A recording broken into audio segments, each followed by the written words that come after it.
21 April 1879, lahir seorang anak perempuan dari pasangan Raden Mas Adipati Aryo Sosroningrat dan Mas Ajeng Ngasira.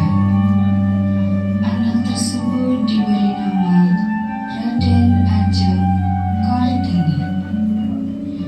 Semasa remaja, Kartini merupakan anak yang menginginkan kebebasan, menentang adat yang berlaku saat itu untuk mewujudkan kesetaraan hak antara pria dan wanita. Bahkan, Kartini mendirikan sekolah untuk kaum wanita dan juga kaum miskin.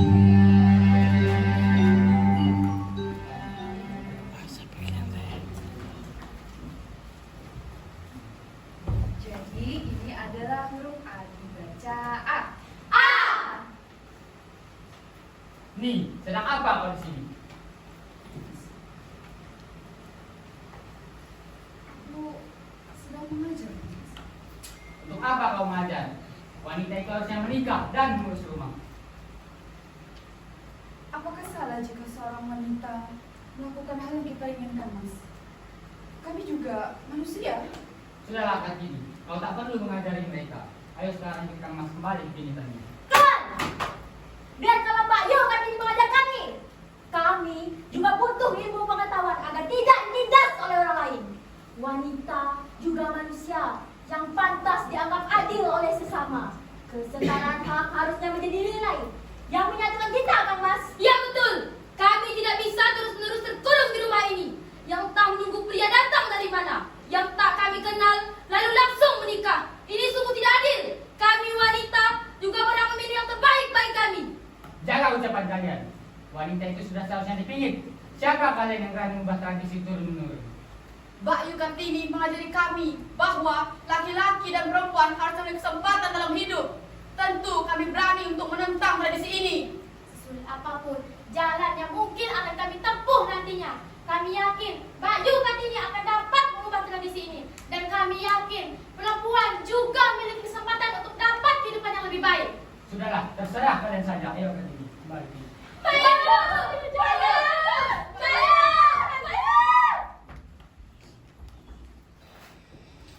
Kartini selalu dipaksa untuk tidak mengajar para perempuan.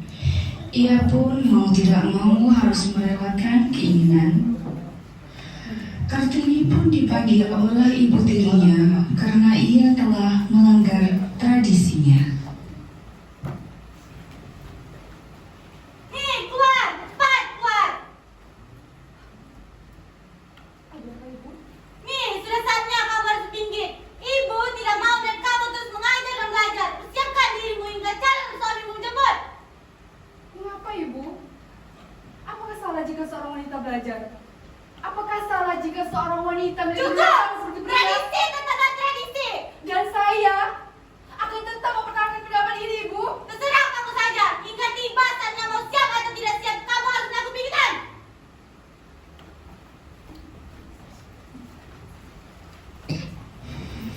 Setelah berdebat dengan ibu tirinya, Kartini pun bertemu dengan Romo. Selamat dan tangan kanannya Selamat di ruang tamu untuk membicarakan keinginan Kartini menempuh pendidikannya di Belanda.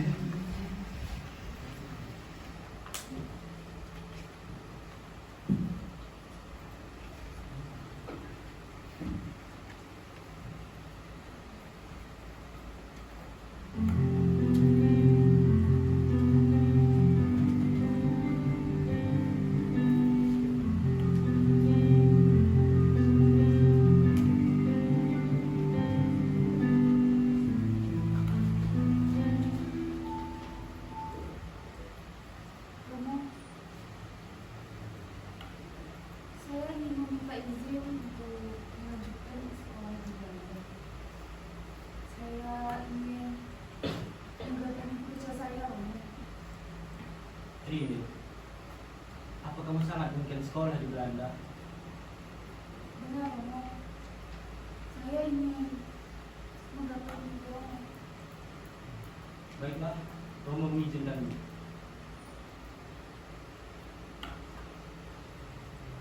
Apakah kamu sudah memikirkannya dengan baik? Sudah, Mas. Tuan, saya kurang setuju dengan pendapat yang lewat ini tentang bersekolah di Belanda. Apa? Jika ibu mendengar, mungkin beliau akan marah, Tuan. Serah adik saya saja bagaimana nanti.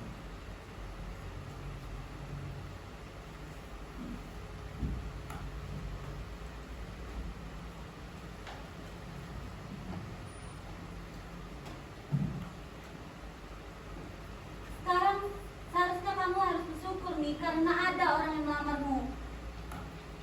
Apa yang harus bersyukur dari dia yang tidak istrimu? Sudah bagus bupati yang melamarmu, bukan petani. Seharusnya kamu sadar diri Kartini, status akan sangat tinggi jika menjadi istri seorang bupati. Dan kamu harus tahu itu nih. Mohon maaf saja, Ibu. Tetapi saya akan tetap menunggu proposal beasiswa dari Belanda. Saya mengabdi kerja saya, Ibu. Proposalmu belum tentu disetujui, mungkin bisa saja ditolak. Lamaranmu harus dijawab dalam waktu 3 hari nih. Saya hanya tidak ingin mengecewakan Romo, Bu. Maka karena itu, saya akan tetap memikirkan jawabannya. Maaf, Bu. Mohon maaf, Ibu. Izinkan saya berbicara kepada istri.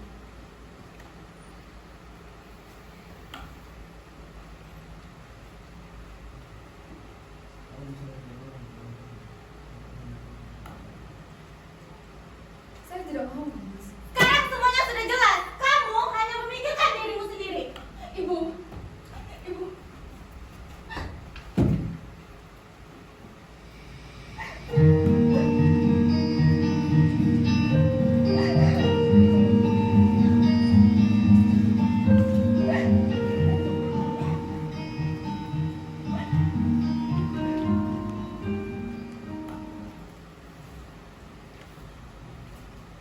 Kartini. Ini.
Ada apa ini?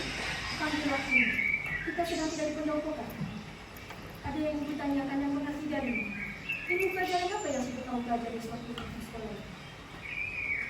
Artinya mempelajari kebebasan.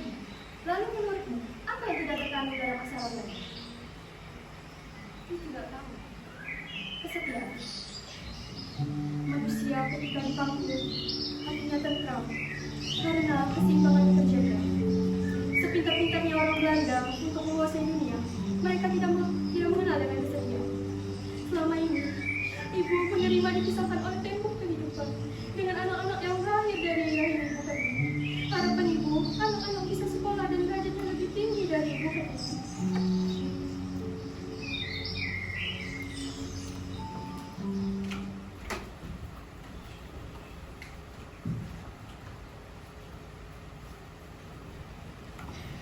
Selepas Kartini ditenangkan oleh ibu kandungnya, ia pun kembali ke rumahnya untuk membicarakan tentang syarat-syarat pernikahan dan penyandangan gelar Raden Ayunya bersama Romo, ibu tirinya, dan abang.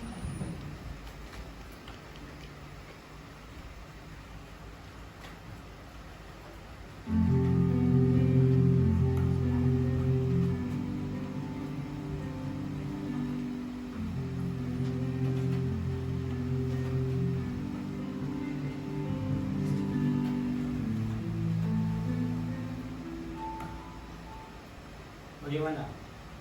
Apa kamu siap untuk menyandang gelar Raden Ayu? Saya siap untuk menerima lamaran dari Raden Adipati Dayu Madiningrat oleh Raden. Tapi saya memiliki syarat. Apa lagi? Sudah, sebutkan saja apa syaratnya. Yang pertama, saya tidak ingin membasuh kakinya. Dan kemudian, saya ingin diperlakukan seperti wanita biasa saja. Serta saya tidak ingin dibebani oleh berbagai perintah sopan santun yang rumit. Dan yang terakhir, Cukup nih, kamu hanya memikirkan dirimu sendiri. Ibu tidak akan membiarkan secara terpenuhi. tetapi Bu, ini satu-satunya cara supaya Kartini bisa memperlancar dan juga melaksanakan seperti apa yang Kartini cita-citakan untuk penyertaan hak Ibu. Kartini, jaga mulutmu. Perempuan sejati adalah perempuan yang bisa dipikir dan menikah. Dan yang terakhir, Kartini mengharuskan calon suami untuk membantu mendirikan sekolah untuk perempuan dan kaum miskin. Serta saya ingin Yunga Sirah tinggal di rumah depan, tidak di rumah belakang lagi. Juga semua putri-putri Romo harus memanggil Yunga Sirah dengan sebutan Ajeng, tidak Yu lagi. Cepat, tulis syaratmu, mengirim ke Bupati Rembang. Mohon maaf Romo, izinkan saya menulis surat ini Romo. Saya anak yang paling tua. Sudah menjadi tugas saya sebagai kakak untuk melindungi adik-adiknya. Izinkan saya mengantarkan surat ke Bupati Rembang Romo. Baiklah kalau begitu, semoga semuanya lancar-lancar saja. Setelah Kartono mengantarkan syarat pernikahan kepada Bupati Rembang dan diterima oleh Raden Majoyo-Ningrat, mereka sekeluarga pun pergi ke pendopo menemuinya.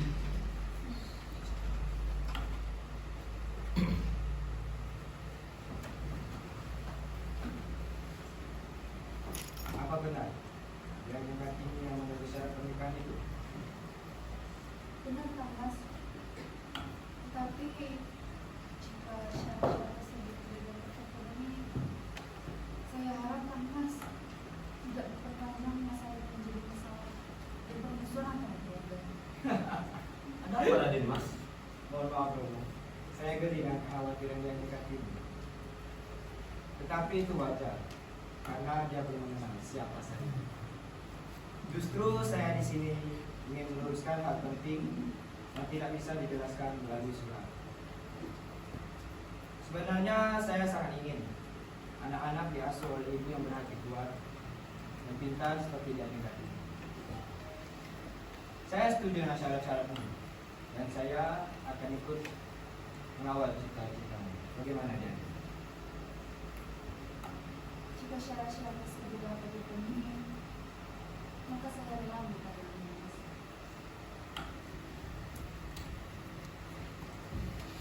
Kartini dan suaminya pun pergi ke rumah ibu kandungnya untuk pamit, meminta izin dan restu.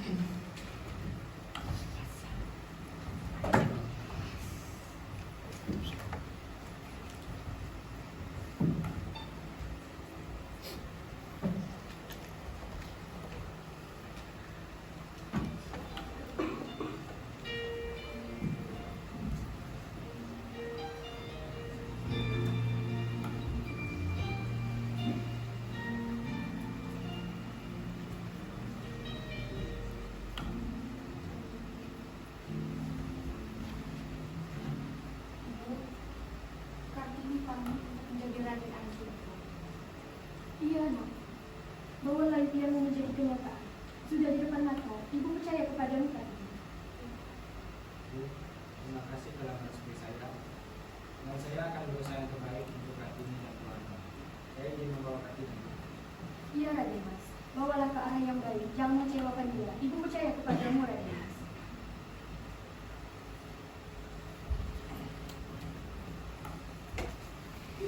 Setelah itu, Kartini pergi meninggalkan ibu kandungnya. Lalu ia pun pergi untuk naik ke pelaminan bersama suami.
Joyo Diningrat pergi melihat sekolahnya sesuai yang Kartini impikan.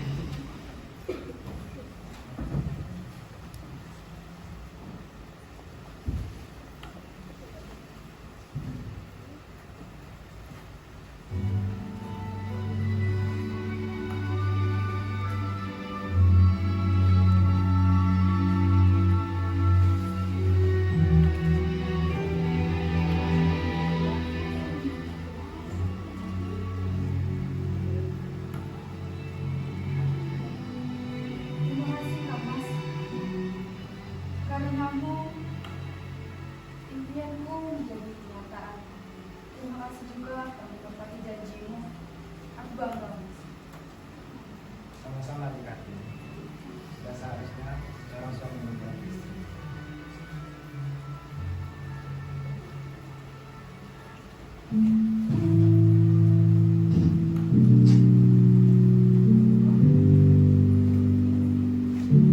Kartini dan suami menyatu menjadi keluarga yang bahagia dengan ikatan pernikahan yang suci dan tulus. Mereka dikaruniai seorang putra. Tetapi tak lama setelah kelahiran putranya, Kartini pun tutup usia pada umur 25 tahun.